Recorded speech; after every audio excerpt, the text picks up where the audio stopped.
ይህ ኤፒሶድ ሲጀምር ማይክ ከነጂን ጋር እየሰራ ያለውን ጀልባ ፊኒሺንግ ስራዎች እየሰሩ ይታያል። ይህን ሰርተውም እንደጨረሱ ወደ ውቅያኖሱ በመቅዘፍ እርዳታ ለማግኘት ተስፋ በማድረግ ነው። በተሰራው ጀልባ የሚሳፈሩት ማይክ፣ ልጁ ዋልት፣ ጂንና ስዌር ናቸው። ምክንያቱም ይህ ጀልባ መያዝ የሚችለው 4 ሰዎችን ብቻ ነው። ከነ ማይክ ትንሽ ራቅ ብሎ ቻርሊ እና ኬት ቢቹ ላይ ቁጭ ብለው እያወሩ ነው። ቻርሊ በተስፋ ተሞልቷል። ታያለሽ ኬት፣ እነርሱ ጉዞ ከጀመሩ በኋላ ሰዎች ይታደጓቸዋል። ከዛም እኛን ለማዳን ወደዚህ ብዙ መርከቦችና ሄሊኮፕተሮች ይመጣሉ። ምን ያክል ፌመስ እንደምንሆን ልትገምቹ አትችይም ይላታል። ኬት የቻርሊን ንግግሮች በጥሞና ታዳምጣለች። ከዚህ በኋላ ከተራፊዎች ውስጥ አንዱ የሆነው አርትስ የተባለ ሰው አዲስ ወደ ተሰራው ጀልባ ይመጣል። አርትስ የአንድ ኮሌጅ ሳይንስ መምህር ነበረ። እናም እናንተ አሁን ካልሄዳችሁ ለሚቀጥሉት 3 እና 4 ወራት ከዚህ መሄድ አትችሉም። ምክንያቱም አሁን ያለንበት ወቅት የሞንሱን ንፋስ የሚጀምርበት ጊዜ ነው። የንፋሱ ሁኔታ በጣም አደገኛ ነው። እናንተ ደግሞ ይህን መቋቋም በሚችል መርከብ ሳይሆን በዚህ ትንሽ ጀልባ ነው የምትጓዙት። ንፋሱም ከባድ ስለሚሆን ጀልባዋን ወደ አንታርክቲካ ነው የሚወረውራት ይላል። ስዌር የአርትስን ንግግር በማቋረጥ አንድ የዌዘር ባለሙያ እንኳን የአየር ሁኔታውን በትክክል መገመት አይችልም፣ አንተ እኮ የሳይንስ መምህር ብቻ ነህ ይለዋል። ጃክ ስዌርን ያስቆመዋል። የእርሱን ንግግር ማዳመጥ አለብን ይላል። ከዛም አርትስ እንደኔ ግምት ነገ ጉዞ መጀመር አለባችሁ ይላቸዋል። ማይክል ይህን ሰምቶ በጣም ይጨናነቃል። ኬት ተከትለው በመምጣት አንተ በአርትስ ንግግር ታምናለህ ትለዋለች። ማይክም አይ አላምንም፣ ነገር ግን ትንሽም ቢሆን ሪስክ አልወስድም ይላታል። ኬት ጀልባው ላይ የመሳፈር ፍላጎት ያላት ይመስላል። ማይክ ለምን ፍላጎት እንዳሳደረችም ይጠይቃታል። እርሷም ሴል ማድረግ እችላለሁ፣ አባቴ ጋር ከልጅነት ጀምሮ ጀልባ ሴል ሳደርግ ነው የኖርኩት። በባህር በምታደርገው ጉዞ ላይ ብዙ ነገር ልጠቅምህ እችላለሁ። በስዌር ቦታ እኔን ውሰደኝ፣ እሱ ስለ ጀልባ የሚያውቀው ነገር የለም ትለዋለች። ማይክም ከስዌር ጋር በዚህ ዙሪያ ተስማምቶ ስለጨረሰ አሁን ምንም ማድረግ እንደማይችል ይነግራታል።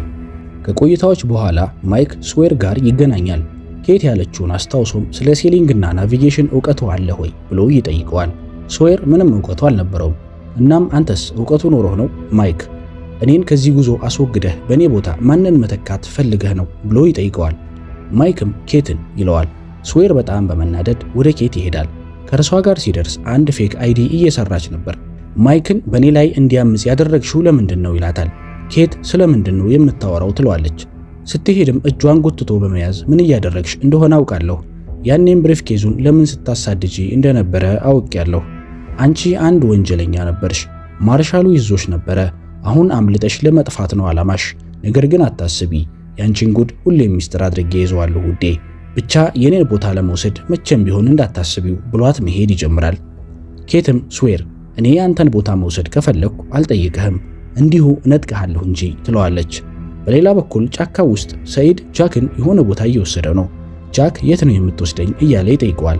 ሰይድም አንተ ራስህ በአይንህ ብታየው የተሻለ ነው ይለዋል። ከዛም አንድ ቦታ ላይ ጃክ ይቆማል። የት እንደምንሄድ ካልነገርከኝ ከዚህ በኋላ ንቅንቅ አለለም ይለዋል። በዚህን ሰዓት ጆን ሎክ ይመጣል። ሰይድን ምንም ሳይነግርህ ይዞህ እዚህ ድረስ እንዲመጣ የነገርኩት እኔ ነኝ። ጃክም ለምን ይላል። ጆንም እኔ ላሳይህ የምፈልገውን ነገር በአይኖችህ እንድትመለከት ብዬ ነው ይለዋል። የሚወስደው ከቡን ጋር ወዳገኙት አስደናቂው ሃች ነበረ። ጃክ ሃቹን እንዳየ እንግዳ የሆነ ስሜት ይሰማዋል። ይህ የምን ጉድ ነው ይላል። ጆንም እኛም ምንነቱን ለማወቅ ነው ጥረታችን ይላል። ከዛም ጃክ ይህንን ነገር መቼ ነው ያገኘኸው ብሎ ይጠይቀዋል። ጆንም ከ3 ሳምንታት በፊት ነበረ ይላል። ጃክም በንዴት 3 ሳምንታት? ይህን ያክል ጊዜ ለማንም ሳትናገር ሚስጥር አድርገህ ቆየህ ብሎ ይጠይቀዋል። አስከትሎም ጆን አንተ ያን ብሪፍኬስ ስታገኝ ለማንም ሳትናገር ለምን ያክል ጊዜ ደብቀኸው ቆይተህ ነበረ በማለት ጥያቄን በጥያቄ ይመልስለታል። ቀጥሎም ጃክ ይህንን ያደረግኩት ለሁላችንም በጎነት ነበር ይላል። ጆንም እኔም እኮ ይህን ያደረግኩት ለሁላችንም ደህንነት ሲባል ነው ይላል። ከዚህ በኋላ ይህን ሃች እንዴት ነው የምንከፍተው በማለት ጃክ ይጠይቃል። ሰይድ በጭንቀት ውስጥ ሆኖ ምን እንዴት እንክፈተው ትላለህ ጃክ? ይህንን እንድታይ ፈልጌ የነበረው የጆንን እብደት ተከትለን እንድንከፍተው ሳይሆን እንድናዳፍነው ነው ይላል። ከዛም ጃክ አይ ሰይድ እንደምገምተው ይህ ከመሬት በታች ያለ በንከር ከሆነ ውስጡ እኛን በጣም የሚያስፈልጉን ነገሮች በሙሉ ሊኖሩ ይችላሉ፣ ካልሆነም ደግሞ እንደ መጠለያ ልንጠቀመው እንችላለን ይለዋል። ሰይድም ዙሪያህን ተመልከት ጃክ፣ እዚህ መሃል ጫካ ላይ ይህ ነገር ዝም ብሎ የተሰራ ይመስልሃል? ከዚህ ጀርባ በእርግጥም ታላቅ ምስጢር ይኖራል። እንደምታየው ከውጭ ምንም የሚከፈትበት መንገድ የለም። ይህ ነገር እንዲሁ ተዘግቶ እንዲቀመጥ የተሰራ ነው የሚመስለው። እኔም ልህን ስማኝ፣ ከዚህ ነገር ብንርቅ ነው የሚሻለው ይላል። አሁን ጆንም ጃክም ጸጥታ አውጧቸዋል። በሌላ በኩል ጀልባውን ቶሎ ለመጨረስ እየታገለ ያለው ማይክ በድንገት ህመም ይሰማዋል። ይህን አይቶ ልጁ ዋልት ጃክን ፍለጋ ወደ ጫካው ይሮጣል። ከዛም ኬትንና ሰነን አግኝቶ ይነግራቸዋል። ኬትም ጃክ ወዳለበት በመምጣት የማይክን ሁኔታ ትነግረዋለች። እነ ጃክም ወደ ቢቹ ይመጣሉ። እንደደረሱም የማይክ ሁኔታ ጥሩ አልነበረም። እንደተባለው በቀጣዩ ቀን ለመሄድ ሲል ጀልባውን ለመጨረስ እየታገለ የማረፍ ፍላጎቱም አልነበረውም። እናም ጃክ ምን ሆኖ እንደሆነ ለማወቅ ይመረምረዋል። ከቆይታዎች በኋላም ችግሩን ይደርስበታል። ማይክ ውሃ የሚጠጣበት ቦትል ላይ የሆነ ነገር ተጨምሮበት ነበረ። ጆን እና ጃክ ሃርሊን የሚያውቀው ነገር ካለ በሚል ይጠይቁታል። እርሱም ይህ ወይ የስዌር አሊያም የኬት ሥራ ይሆናል፣ ምክንያቱም ሁለቱም በጀልባው የመሳፈር ፍላጎት አላቸው ይላቸዋል። ከዚህ በኋላ ማይክ የሆነ ሰው ሊመረዘው መሞከሩን ሲሰማ ጥርጣሬውን ሁሉ ወደ ስዌር ያደርጋል። ቀጥሎም ጃክ ለማይክ የሚሆን መድኃኒት ለመውሰድ ወደ ዋሻው ይመጣል። እዛም ኬትን ያገኛታል። እርሷም ማይክ እንዴት ነው ብላ ትጠይቀዋለች። ጃክም የማይክ ውሃ ላይ የሆነ ነገር የጨመርሽው አንቺ ነሽ እንዴ ብሎ ይጠይቃታል። ኬትም እኔ እንደዚህ የማድረግ የመሰለህ ለምንድን ነው ጃክ ትለዋለች። እርሱም አንቺ ስለምታደርጊያቸውና ስለማታደርጊያቸው ነገሮች ምንም አላውቅም ይላታል። ኬት በዚህ የጃክ መልስ አዝና ትሄዳለች። ከዚህ በኋላ ጆን ሎክ እግሩ ላይ መድኃኒት እያደረገ ነበረ። ከዛም ዋልት ወደ እርሱ በመምጣት ይህን እኔ አላደረኩም ይለዋል። ጆን ግራ በመጋባት ምኑን ነው ያላደረከው ይለዋል። አባቴን እኔ አልመረዝኩትም፣ እንዲታመም አላደረኩም ይላል። ከዛም ጆን ልጄ ከዚህ ቀደም ጀልባ ስላቃጠልክ አሁንም አባትህን ለማስቆም ብለህ ትመርዘዋለህ ብዬ የማስብ መስሎህ ነው ብሎ ይጠይቀዋል። ትንሹ ዋልትም አዎ ይላል። ከዛም ጆን ይኸውልህ ዋልት፣ እኔ እናንተ ጓደኞች ነን። የጀልባውን ጉዳይ እስከዛሬ ለማንም አልተነፈስኩም፣ ደግሞ መቼም አልናገርም ብሎ የዋልትን እጆች ያዝ ያደርጋቸዋል። በዚህ ቅጽበት ዋልት ምን እንደተሰማው አይታወቅም። ሚስተር ሎክ ያን ቦታ እንዳትከፍተው 3 ጊዜ ይላል። ጆንም ግራ በመጋባት የቱን ቦታ ይለዋል። ነገር ግን ዋልት ምንም ሳይናገር ጆንን ጥሎት ይሄዳል። እዚህ ጋር ዋልት የሚያወራው ስለ ሃቹ እንደሆነ እናውቃለን። ነገር ግን ዋልት ስለዚህ ነገር እንዴት አወቀ የሚለው አጠያያቂ ነው። ዋልት ለየት ያለ ተሰጥኦ ያለው ልጅ እንደሆነ ባለፉት ኤፒሶዶች አይተናል። ሆኖም ግን ጆን ይህንን ሃች ከመክፈት ወደ ኋላ የሚል አይመስልም። ወደ ባህር ዳርቻው ስንመለስ ለጃክ ምስጋና ይግባውና የማይክ ሁኔታ ተሻሽሏል። ከዛም ስዌር ሊጠይቀው ጁስ ይዞለት ይመጣል። ማይክ ቀድሞም ስዌርን ጠርጥሮት ስለነበረ በንዴት አንተን በጀልባው ይዤህ አልሄድም ይለዋል። ስዌር በጣም ይደነግጣል። ምንድን ነው የምትለው? አንተና እኔ ተደራድረን ተስማምተን ጨርሰን ነበረ ይለዋል። ማይክ በድጋሚ አንተን በጀልባው እንድትሄድ አልፈቅድም፣ የምጠጣው ውሃ ላይ የሆነ ነገር ጨምረህ ልትመረዘኝ ሞክረሃል ይለዋል። ስዌር ግራ ይገባዋል። እኔ ምን አድርጌህ ነው? ይህን በእኔ ሐሳብህ በጀልባው እንዳልሄድ ልታደርግ ነው ይለዋል። ማይክም እኔን መረዘህ ልትገለኝ ሞክረሃል፣ አንተ ወንጀለኛ ነህ፣ ወንጀለኛን ደግሞ በጀልባዬ ላሳፍር አልችልም ይለዋል። በዚህ ሰዓት ኬት ቦታው ላይ ነበረች። እርሷን ሲያይ ስዌር ይናደዳል።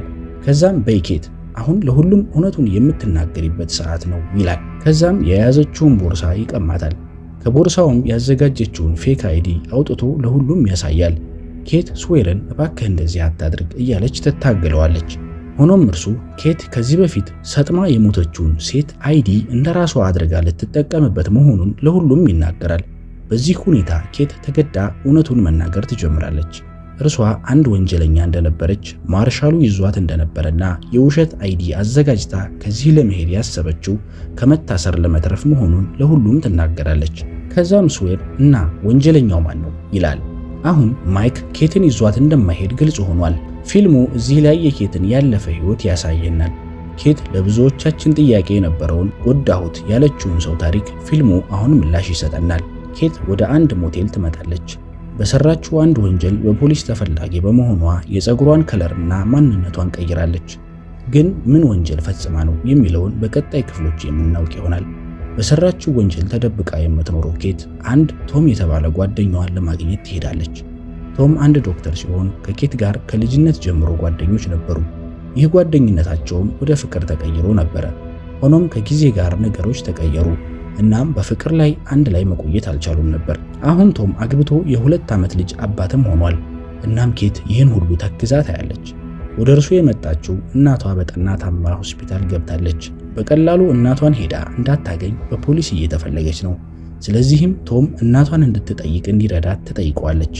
ቶምም ይስማማል። ምሽት ላይ ኬት እና ቶም አንድ ቦታ ይሄዳሉ። እዚህ ቦታ ላይ ከብዙ ዓመት በፊት አንድ ትንሽ ሳጥን ቀብረው ነበረ። ሳጥኑ ውስጥ በጊዜ ወደ ኋላ እንዲጓዙና የትንሿን ኬትና ትንሹን ቶም ልጅነታቸውን እንዲያስታውሱ የሚያደርጉ ዕቃዎች ነበሩ። ኬት ያኔም ወደ ተለያዩ ቦታዎች ስለመሄድ ስለመጥፋት ታስብ ነበር። ቶም ደግሞ እርሷን ስለማግባት ያወራት ነበረ። ሆኖም ያኔ ትንሽ ነበሩ። በጊዜ ሂደት ነገሮች ተቀየሩ። ትንሿ የፕሌን ስጦታም የቶም ነበረች። የሆነው ሆኖ ጠዋት ላይ ቶም ኬትን ወደ ሆስፒታል ይወስዳታል። የታመመች እናቷንም ታገኛታለች። እናቷ በሙሉ ስሟ ካትሪን ብላ ትጠራታለች። ኬትም እናቴ አንቺ ላይ ላደረግኩት ነገሮች ሁሉ ይቅር በይኝ ትላታለች። ሆኖም እናቷ ኬትን ትጠላታለች። ከዛም እርዱኝ ብላ ትጮኻለች። ያን ሰምቶ አንድ ጠባቂ ኬትን ሊይዛት ይሞክራል። እርሷም ታመልጣለች። በዚህ ሰዓት ቶምም አብሯት በመምጣት እንድታመልጥ ይረዳታል። ኬት መኪናውን እየነዳች ነበረ። ከዛም ከፖሊስ ለማምለጥ ሲሞክሩ የመኪና አደጋ ይደርስባቸዋል። በአደጋውም ቶም ወዲያውኑ ይሞታል። ኬት ምንም አልሆነችም ነበረ። ነገር ግን የቶም ሞት ልቧን ክፉኛ ሰብሮታል። ከዚህ በኋላ ኬት ወደ አውስትራሊያ ታመልጣለች። ከዛም ማርሻሉ እዛው አስሯት ወደ ሎስ አንጀለስ ሊወስዳት ሲል ፕሌኑ አደጋ ደርሶበት ደሴቱ ላይ ተገኘች። ይህ ነበር የኬት ታሪክ። ከዚህ በኋላ ወደ ደሴቱ እንመለስ። ጃክ ወደ ሰን ይመጣል። ሰን ባሏ ጂን ጥሏት ሊሄድ በመሆኑ በጣም አዝና ነበረ። ጃክ እንዲህ ይላል፣ ማይክና ሰን አብረው ስለሚሰሩ የሚጠጡት ቦትል መቀያየሩ የሚገመት ነው። ሰን እኔ አውቃለሁ ጂን የሚጠጣው ውሃ ላይ የሆነ ነገር ጨምረሽ ነበረ፣ ምክንያቱም እሱ ጥሎሽ እንዲሄድ አልፈለግሽም ነበረ። ነገር ግን ማይክል በስህተት የጂንን ውሃ ጠጣው እና ተመረዘ ይላታል። ሰንም ይቅርታ አድርግልኝ፣ ማንንም ለመጉዳት አስቤ አልነበረም። ምን ማድረግ እንዳለብኝ ግራው ገብቶኝ ነው። እሱን ከመሄድ እንዴት ላስቆመው ትላለች። ጃክም ተረድቷት ነበረ። ምንም ማለት አይደለም፣ አታስቢ ሰን፣ እኔ ይህን ለማንም አልናገርም። ነገር ግን እርሱ ነገ ሊሄድ ነው፣ የሚሻለው በሰላም ብትሰናብቹ ነው ይላታል። ምሽት ላይ ስዌር ኬት ካለችበት ይመጣል። ነገኛ ልንሄድ ነው ይላታል። ኬትም እና ይቅርታ ልትለኝ ነው የመጣው ትለዋለች። እሱም እኔ ይቅርታ መጠየቅ አያምርብኝም፣ አንቺ ያንተን ቦታ ከፈለኩ እነጥቀሃለሁ አልሽኝ፣ ያንን ንግግር ሲሪየስሊ ወሰድኩት ይላታል። ከዛም ፓክ ላድርግ ብሎ መሄድ ሲጀምር ኬት ላንተ መሄድህ ያን ያክል አስፈላጊ የሆነው ለምንድን ነው ትለዋለች። ስዌርም እዚህ ደሴት ጫካ ውስጥ ምን አደርጋለሁ ይላታል። በምሽቱ ላይ ዋልትም ወደ አባቱ ማይክ በመምጣት የዛን ቀን ጀልባውን ያቃጠለው እሱ መሆኑን ይነግረዋል። ማይክ ይህን ሰምቶ አይናደድም። ዋልት ይቀጥላል፣ እኔ እዚሁ አብረን እንድንኖር ፈልጌ ነበረ ይለዋል። ማይክም ልጄ ፍላጎትህ ከሆነ እዚሁ መኖር እንችላለን፣ ጀልባው ላይ በእኛ ፈንታ ሌላ ሰው ይሄዳል ይለዋል። ዋልትም እሱማ እንዲሁም እዚሁ መኖራችን አልቀረም የሚል ግራ የሚያጋባ ምላሽ ይሰጣል። እንደ ዋልት ንግግር ከሆነ ከዚህ ደሴት መቼም ለቀው እንደማይወጡ ነው። የኤፒሶዱ መጨረሻ ላይ ኬትና ሰን እያወሩ እናያለን። ሰንም ጃክ ያን ሁሉ ነገር እኔ እንዳደረግኩት ደርሶበታል፣ ነገሩንም ለማንም አልናገርም ብሏል። እኔም ይህን ሐሳብ ያንቺ እንደነበረ አልተናገርኩም ትላታለች። ኬት ሰይጣን የሆነ ጭንቅላት ያላት ልጅ ነች። ሰንን ያገዘች መስላ በሰበቡ ጂንን አስወግዳ በሱ ቦታ እርሷ ለመሄድ የቀመረችው ትልቅ ቀመር ነበረ። ሆኖም ሳይሳካ ቀረ። እዚህም ላይ ይህ ኤፒሶድ ይጠናቀቃል።